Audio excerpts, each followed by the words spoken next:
Hello, I wanted to talk about another game, and this time it's Children of Morta. Children of Morta is a narrative-driven roguelike action RPG. Here we follow the story of the Bergsons family who live on and administer Mount Morta. Their task is to defend the world from evil, in this case from the corruption. And no, it's not about politics. Children of Morta is a little different from other roguelike games. Here we have actually meaningful characters and a natural progressing story. Things get worse, the corruption gets stronger, more family members join the fight, sacrifices are made, and in all of this, the family grows closer together. After every new dungeon, you will get more of the story. You can even find some things in the dungeons that give you some side stories or sub-quests. The beautiful pixel graphic is giving this game a unique look. You get the feeling this is not just a budget decision, but an artistic choice.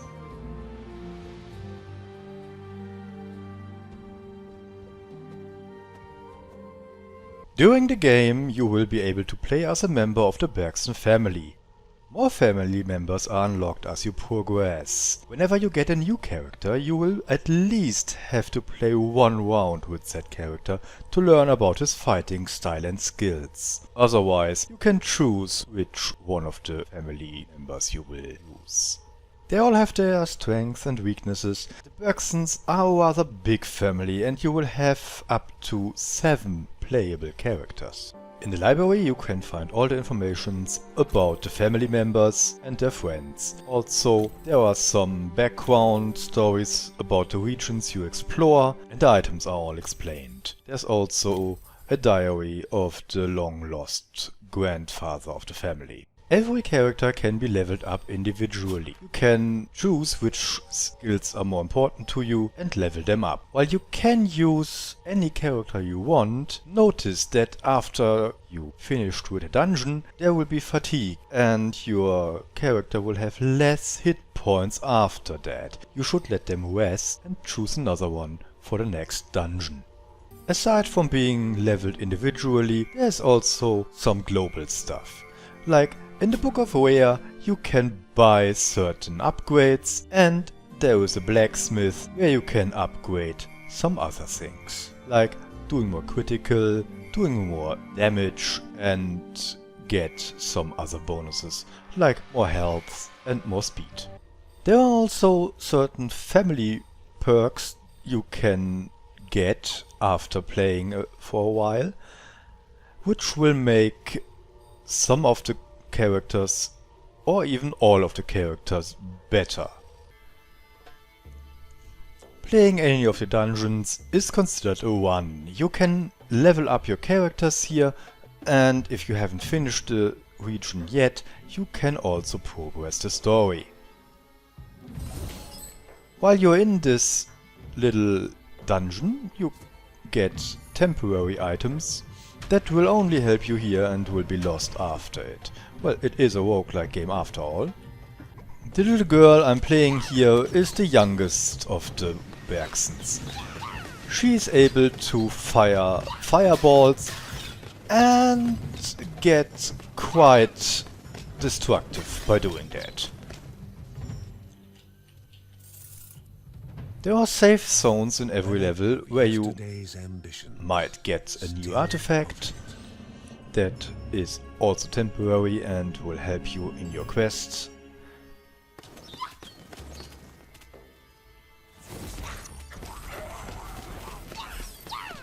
And there are many other traps, which may or may not be a problem for you. Also notice there are health potions on the floor if you get hurt too much. Treasure chests have some reward, mostly gold. The levels are separated by doors. You can finish one of the sections and then open the door to the next one. There are also some shrines which you can take to add extra skills. Like this one gives me more dexterity.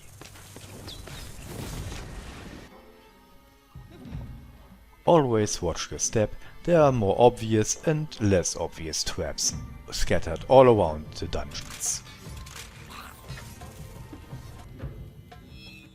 Can the body endure the mind's gamble? You can find some mini-games in the dungeon. This one is a gamble, and you would either get some reward or get attacked by something.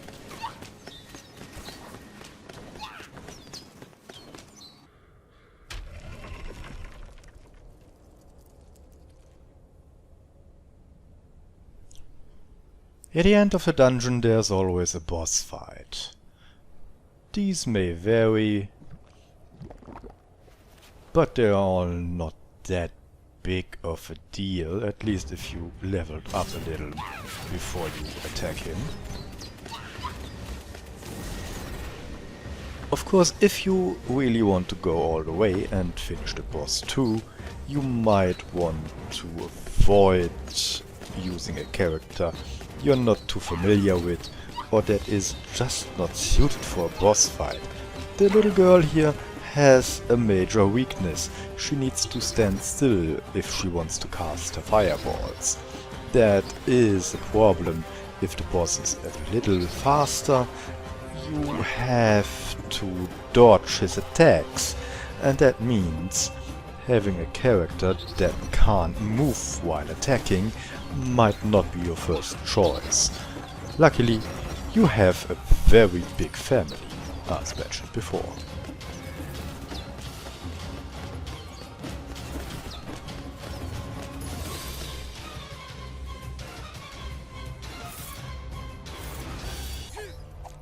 The Bergsons have many different fighting styles in their midst.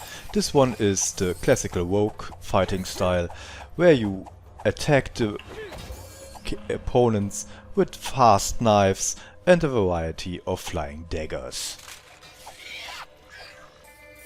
All in all, there should be some character you like to play in this game, and also there is a co-op option in this game too, so if you want to do this with a friend, the possibility is there. Too bad that we don't get to see too many locations. There is the Bergson home, these caves, the city in the desert we played with our little fireball throwing girl, and then there is the final dungeon.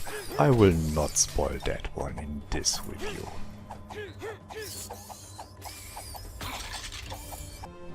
Children of Morta is an enjoyable roguelike game with a lot of possibilities to skill and upgrade your characters to make them stronger for the next one.